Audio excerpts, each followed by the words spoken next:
Welcome to Season 3 of MTE's Plugged In Podcast. This season, we will continue to explore the world of electric vehicles. Whether you're a seasoned EV driver or you're just beginning your journey into electric vehicles, this podcast is for you. For a more enhanced experience, be sure to watch the video version of this podcast that will be linked in the show notes. Hello, everyone, and welcome to MTE's Plugged In Podcast. I'm Brandon Wagoner, and I'm here with Amy Byers and Teri Viswanath from CoBank. Amy, would you introduce our guest this morning? Absolutely. Hello, everybody. And today we are excited to welcome back Teri. This is your third time on the podcast, and we're going to talk about tax credits because you are our tax credit expert. Teri is the lead economist in CoBank's Knowledge Exchange Division, where she focuses on the energy industry, including the electric distribution, generation, and transmission sectors. Teri, welcome back. Before we dive into the questions, since maybe this is we've had a lot of new viewers since the first time you were on here, and probably even the second time you were on here. So tell us a little bit about yourself, and then we'll dive right into these questions. Well, I'm glad you're picking up momentum. This is a great program. And I think especially this time of year, as we're thinking about, tax season and electric vehicles, this is just a great time for us to revisit this topic. So welcome to all of our new listeners, and excited to have you join us, and very excited to talk about an important area for an electric vehicle owner, which is going to be those tax incentives. Yes. So our first question today is, how have federal EV tax credits changed in the past year, and what do buyers need to know when filling out their 2024 taxes? I think it's just a good reminder, Amy. So I think first, you have to meet certain qualifications. So one, this is a really great program, and it certainly is a financial incentive. So when we think about the inflationary pressures that we all have, looking for ways to save in the budget, and one of your largest purchases, of course, is your car. So in this case, first, we start off with you as the filer. So we take a look at your income. There are some income restrictions for electric vehicle tax incentives, and they start off with, we look at your modified adjusted gross income, and that income, if you are a married couple filing jointly, you're going to have a limit of, you have to make $300,000 or less. If you are a head of household, it's $225,000 or less. And then for all other filers, it's simply a $150,000 cap. So that's your requirement. There are also vehicle restrictions. One, the vehicle has to be assembled in North America, has to be utilized predominantly in North America. And then the MSRP, the sticker price. We're looking at a sticker price of an MSRP of less than $55,000 for cars, $80,000 for SUVs and trucks. And then we also have this important requirement with regard to the composition of it has to meet certain, there's a certain battery component requirement, critical mineral requirement, and if you meet both, you have the $7,500. We had this question before, and it came up last year. There's a lot of information, and we've had a loosening up of some of the restrictions and rules, guys. And what's really important to know is that this is such an important incentive that your car, if you go on to an auto sale lot, they will know for sure which vehicles actually meet these requirements. And that's an important part to know. So we also have some qualifications if you're buying a used vehicle as well. So the used vehicle has to be a purchase price of it's $25,000 or less to qualify. And that's a $4,000 tax credit. And those income requirements are also, you're going to have to meet $150,000 for married filing joint, $112,500 for heads of household, $75,000 for all others. So the income requirement, if you're buying a used vehicle to get that $4,000 tax credit, is you have to make slightly less to qualify for that credit, guys. So what impact has the new point of sale EV tax credit system had on consumer adoption and then the dealership participation? Yeah, so that's a really important question because part of, when we had this conversation a year ago, this was not in play, guys. So you had to really understand.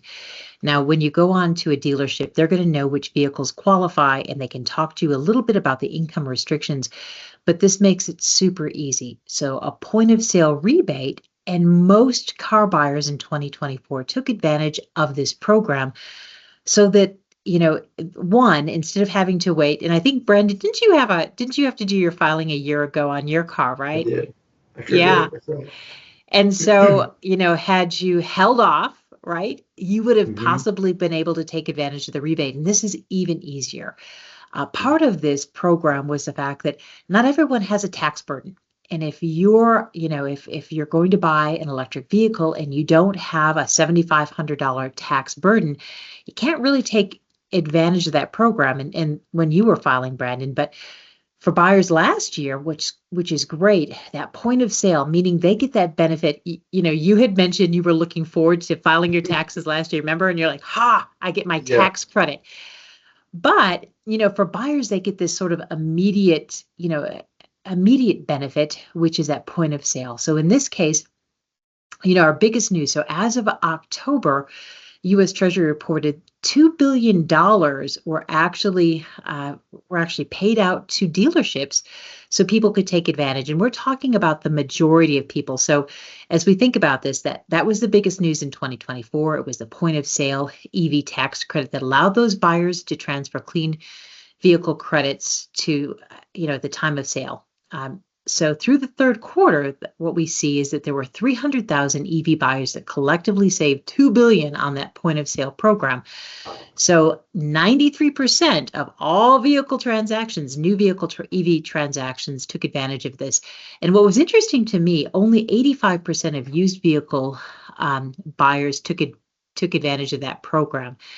And I think that was a little bit of a interesting point. It could have been some concerns around qualifications for used car sales, but nevertheless, this was a very popular program in 2024. It really enabled us to take advantages as EV buyers of that benefit immediately, with a lot of less stress about qualifications when we're filing your taxes. Yeah.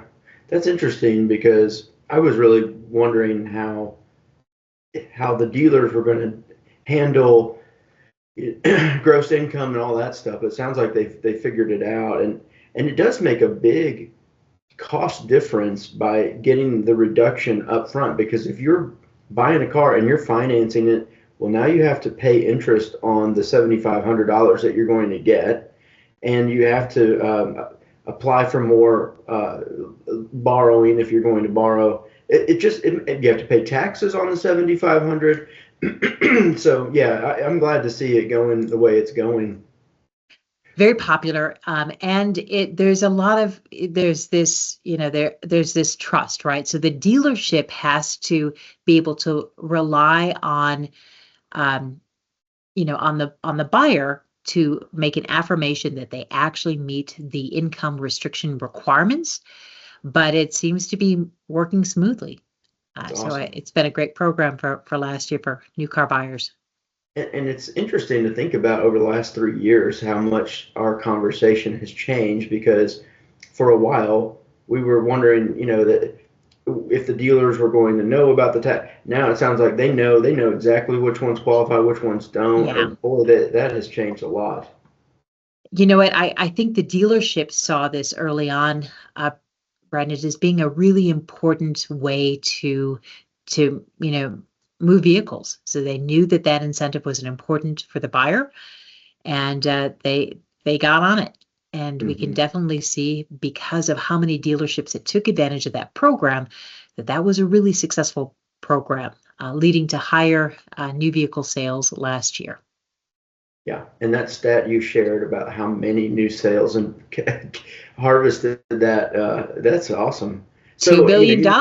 Yeah. And the that's numbers are still incredible. not clear on. So year over year, we did see an increase in new vehicle sales. There's a lot of headlines, and it's very hard to decipher whether it is the early demise of the electric vehicle marketplace. And so you hear a lot of just Hmm. Yeah. misleading information, but we are seeing increasingly in the US, we sell between 15 and 17 million cars every year. And an increasing share of those cars happen to be electric vehicles. So last year, if you include plug-in hybrids as well, the number is slightly higher, but we are over 1 million in sales, 1.3. We were up about 7%. And it was the used cars that we're really seeing a lot more used cars in the market, and we're seeing a real pickup in used electric vehicle sales. So we're still seeing momentum. I think we see adoption occurring, and it's a part of the marketplace that's not going away. Yeah, that is going to be the secondary market is something I think is still really emerging. It'll be fun to kind of see how it, shapes out. And, Oh, you yeah. mentioned at the beginning about there's some inflation, there's some discretionary spending issues that everyone's sort of experiencing. And I feel like everybody during that time has to get creative on how to borrow money and that sort of thing. Have there been any significant changes as far as EV financing options, loan rates, or I know we've heard a lot about leasing lately, but what are some things you've seen where they've been getting creative to help folks overcome that capital hurdle? I want to this is a really interesting area in terms of financing. So I think one particular area happens to be, I don't know if you've heard about this, but subscription EV services. No, I haven't. So this is a really interesting area. So they're very similar to car leases, but they have the utmost flexibility. So what they do is that they allow you to make monthly payments, but you have the option to swap out the vehicle anytime you want. Okay, so this is a really interesting. The services don't require advance payment. So typically, when you do a lease, you're going to have to make an upfront deposit. You're going to be committed to the same vehicle for a length of time. So EV subscriptions are very different, and they happen to include a lot more. So they include insurance, 24/7 roadside assistance, maintenance, and servicing in that monthly fee. But unlike leasing, which locks you into a multi-year deal with a fixed deposit, these are really interesting options that they're designed to make life super easy for people who may be commitment phobes. So in this case, they tend to be shorter term. There's no upfront costs, and it's really important for those electric vehicle purchasers that don't want to be tethered to a single car or a finance contract for years. They offer a pretty interesting, flexible alternative. The biggest perks of this, and it's a manufacturer-backed subscription, is that comprehensive coverage I just mentioned. There are several electric vehicle manufacturers that offer subscription services. So they're going to include Volvo, Hyundai, Genesis, Nissan, or Polestar. So this is a really interesting program. And it really kind of takes that leasing program on. It's like a leasing program on steroids. So allows a lot of flexibility. So for our listeners, as they're thinking about leasing, I would also urge them to see if if their vehicle manufacturer is offering a subscription service. So that's a really kind of a fun program that has opened up and really started last year. That's awesome. I've not heard that, Teri. So you always bring us stuff that we've never heard of. So I appreciate that. I mean, it's funny to me too. You would think like this industry wouldn't change that month year over year, but I'm telling you, it just what a highlight to show how much this space is a real industry disruptor. They're so creative and so when people talk to me about what do you think the EV market's going to do, you look at stuff like this and you're like, well, you can't say that they're going to follow traditional market trends. They have pressures and they have challenges, but they've been so creative on overcoming them. And I think you mentioned looking at percentage of market share. That's really the metric, because I think we'll probably see new vehicle sales overall go down with some of the economic issues people are facing. but does the market share continue? And as long as they can keep getting creative and a lot of it is they stand behind their product, and so they're accepting a lot of risk, knowing that when people are going to try these out and they're going to really love them. So I'm going to have to dig in more on that because that's awesome. Thank you for sharing that. Yeah, and I So kind of think it combines that car sharing. So, we've seen a lot of urban and suburban areas develop a car sharing platform. And I think this is a way for the manufacturers to get a little creative and as they think about the opportunity to do car sharing, right? Um, it allows that connection with a buyer, but the buyer maybe, they do notice that people like variety in their vehicles, like to be able to. So it's an interesting area. And I also think that as we think about the numbers, recall that as we think about from 2019 to today, this 5-year period, we have seen massive inflation across the board, but certainly in the new car, if we think about new car prices, so you're absolutely right. We have seen a general slowdown because we're all, feeling pressure at the pocketbook, right? mhm. Yeah, good point.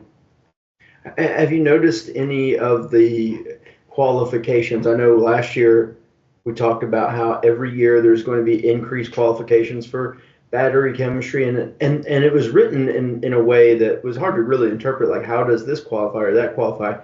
Is it getting? I know you mentioned the dealers; they know exactly which ones do and don't qualify, and um, are you seeing that having much of an impact on any specific manufacturer that they were qualifying, now they don't? Yeah, absolutely. So, I think part of it is, understanding that we wanted to make sure that we were developing, um, you know, we wanted to do a lot with these tax credits. We wanted to be able to, one, make sure that we reshore a lot of the auto manufacturing back in the US. But I think just in terms of a policy, it was pretty aggressive. So we wanted it all at once. Right? We wanted our cake and wanted to be able to eat it too. And in this case, the U.S. government had to delay the implementation of those more stringent sourcing requirements for electric vehicles, and they've pushed those out until 2027. And the delay was really due to the problems in sourcing critical materials like graphite, which is predominantly sourced from China. And so what we found, as a result, trying to kind of get that balance, more electric vehicles remained eligible, but there were, as you mentioned, because of the sourcing requirements for the electric vehicle batteries, some that were formally qualified in 2024 or in 2023 were not eligible or ineligible for tax incentives in 2024. So the Nissan Leaf, Tesla's Model 3, very, very popular Cybertruck, all of these models lost their qualification last year. And, you had to see these manufacturers pivot. They had to pivot by offering incentives in order to be competitive in the marketplace. So you had multiple changes in price in 2024 for a lot of the manufacturers to remain competitive in this marketplace. But if we take a look on balance, there are about 64 electric vehicles that are actively tracked by automotive associations and agencies. And we noticed that over a majority of these saw a year-over-year increase in the number of auto sales in the domestic market. So most of the manufacturers were very good at being agile and pivoting in the changes in the marketplace. And we benefited, of course, as buyers. Yeah. So we know the manufacturer can pivot to the changes in the marketplace, and that was a benefit, especially with the pressures that we're feeling in other areas of our budget. hmm Well, and you talked a little bit about the pre-owned EV market. Yeah. What are you thinking? We talked a little bit about how the tax credits and stuff have played a role, and it doesn't look like most are getting harvested. That's not a thing where you can do point of sale, right? Because it's just different than the new vehicle. Or am I wrong about that? No, you know what? You can. And I'm not sure why we didn't see more. I do think that we'll see that marketplace catch up. But hey, let's be clear. Last year was a breakout year for the used electric vehicle marketplace. So it soared in 2024, it grew 61% year over year. So compared to the new market sale, which was up, numbers through November show it was up almost 14% within a similar time frame, but 61% compared to like 14%, Wow. right? So That's massive uptick. So I think the tax credits for pre-owned EVs have had a really important impact on that marketplace, motivated sellers or motivated buyers. But, I think we also have a pretty restrictive income cap. So in order to take advantage of the $4,000 tax credit, we want to make sure that, those income restrictions, we had a larger population of used car buyers than that were simply ineligible because of the income restrictions. I think that was one of the issue, but nevertheless, that is a very active market, and in fact, I think helped keep prices relatively supported last year, for that segment. Yeah. Okay. Thank you. So Teri, looking ahead, what financial or tax policy changes could further impact EV adoption as we continue through this year and maybe next year?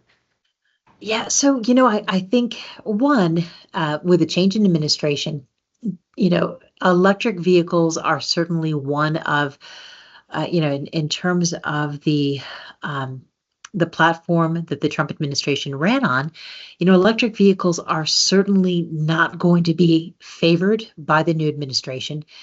And, we're reaching a really important level, right? We're getting to a point, the motivation behind tax incentives are multifold, but also, of course, to give mainstream manufacturers a leg up in being able to get in the marketplace. We definitely have seen that. So we have a lot of manufacturers that are developing amazing products for the American public, and we're adopting those vehicles. So I think the tax and the incentive programs have been incredibly successful in terms of really opening up the marketplace from having, really one dominant manufacturer to multiple manufacturers, but we are going to see headwinds. So if that tax incentive can be rolled back, it likely will be rolled back. So, but it's been very, very helpful in opening up the marketplace to new buyers that are getting to experience what an electric vehicle feels like. And also it's helped bring the cost of manufacturing down. So there's a point at which just the moving parts that are involved in an internal combustion engine compared to an electric vehicle, we're getting to really close to, the fact of parity, or to be able to manufacture electric vehicles cheaper than an internal combustion engine. And that's really important. So I think that story is important. And as a marketplace requires a charger at my Target, my Walmart, my Costco, it's really going to be consumer led. So a lot of the programs that were put in place, we have to say that, $2 billion for point of sale rebates, and by using any measuring stick, that is a very successful program. We are seeing adoption. We are not seeing a decrease. The headlines can be misleading at times, but we are not seeing a slowdown in buyers that are interested in electric vehicles. So there's a point at which, Amy, I think that, is there really a need for a tax incentive if you can manufacture this vehicle at a lower cost? The consumers like what electric vehicles provide. So, will we see tax incentives removed faster than the marketplace? Possibly, but we also have a lot of momentum built up. So I don't think that as we have this conversation, next year, I think we'll continue to see an increase in marketplace momentum, more vehicles that'll be interesting to our listeners. So I think we're in a good place. So even if we do see the tax policy being rolled back, I think we have built up enough momentum where electric vehicles are going to be, something we discuss for several years to come. Yeah. I go ahead, Brandon. Oh, sorry. Go ahead, Amy. No, I was just gonna, say what we have seen specifically when we have our EV car club events. I mean, these are passionate people that love their Absolutely. cars. They're not going to abandon that. And I think more and more people are going to jump on the bandwagon. I think some of the stuff we've talked about today, like the subscription service, that may be something that helps people, like, just to try that lifestyle a little bit without like the huge Right. commitment to see if it's for them. So I feel like that stuff like that's going to help with adoption as well. Yeah, and I think it's interesting too that a lot of these vehicles have add-on features, so they can sell the car for a lower margin and then hope that people subscribe to the add-on features, which are all margin really. So Right. that's going to kind of be interesting. Also, I'm seeing some. You mentioned this with the subscription thing. Some EV manufacturers are offering insurance. Others are offering a discount to insurance if you get their subscription, and it only applies to certain states. But the other thing I think you made a great point, Terry. Like the adoption curve has hit a watershed mark, and Yes. so I love the way you phrase that. $2 billion. Nobody can say that's not a successful campaign, right? Or Yeah. initiative. And then I think the other thing that's really fascinating about EV owners is once you buy an EV, you don't want to go back to a gasoline car. And I've met several folks who have changed from one car manufacturer to another, but they're staying within EV. And just in conversation I had with a coworker yesterday, I had to drive our gasoline vehicle on a 3.5 hour trip this past weekend, and I was worn out by the end of it. With my EV, it can basically do the autopilot. It's not full self-driving, but Yes. what happens is at the end of that drive, when I'm in my EV, I feel refreshed. I get out of the car, I feel good. When I was in our gasoline car, I was worn out. I was tense all through my shoulders. It was a lot of traffic, and it's just different. And then we had to get gas, and it was freezing cold. And it's like, I've been spoiled. I think we'll see a lot of folks that once you get into that area, you kind of stay as an EV driver. So You're right. yeah, And Brandon, you live in a beautiful area of the country. I think you guys are very fortunate. It's cold today, but it's a beautiful area of the country. And I think the challenges we face. So I'm in Denver. I've lived in Los Angeles. I've lived in Los Angeles where you couldn't see because of the amount of smog. And in Denver, when I'm looking at my mountains and I see a smog, it's simply the fact that having a lot of drivers in these congested areas between the mountains, so there are other reasons that, we kind of like our electric vehicles. So you're absolutely right, but we might be reaching that really important part of marketplace saturation, manufacturers' incentives that, tax incentives are at this point are probably the cherry on the sundae, but do you need that when you have all of the other benefits? So I think we're in a really good place. So I'm not particularly concerned or worried that a rollback of the tax incentives will mean the death of our particular auto industry. Yeah. Yeah. And Terry, thank you I just appreciate that this expert, I'm serious. You are the expert when we think about what's going on in the market. So I always appreciate you sharing that, but also our listeners probably don't realize how much you and your team at CoBank help us at MTE as we're navigating a ton of industry change and all the financing involved. And there's all sorts of tax credits that are out there that sometimes we qualify and sometimes we don't. And there's a lot of things that if we can do things correctly, but we need your expert advice on those things, then we can really make our members' lives better. And that's our purpose. So you may not realize it, but you and your team at CoBank, you helped us out so much on all of that. So I certainly appreciate that. Thank you, guys. Thanks so much. Terry, is there anything we didn't ask you that you feel like our listeners need to know, or do you think we've covered it all? I know you're such a wealth of information. We've covered a variety of topics, but I do think that having an electric vehicle, seeing the opportunities, seeing the new options that are out there, it's an exciting time. So I would just encourage your listeners to understand that, that there's a lot of good developments that are occurring, and we should take advantage and talk about those. So thanks so much, you guys. I appreciate the time. Well, thanks so much for being with us today, Teri, and I'm sure we will talk to you again next year. And thanks to everyone else out there who is listening today. For more information on MTE's Drive EV programs or the EV Car Club, please visit driveev.com or email us at evcarclub@mte.com. And until next time, plug in, power up, and drive safe.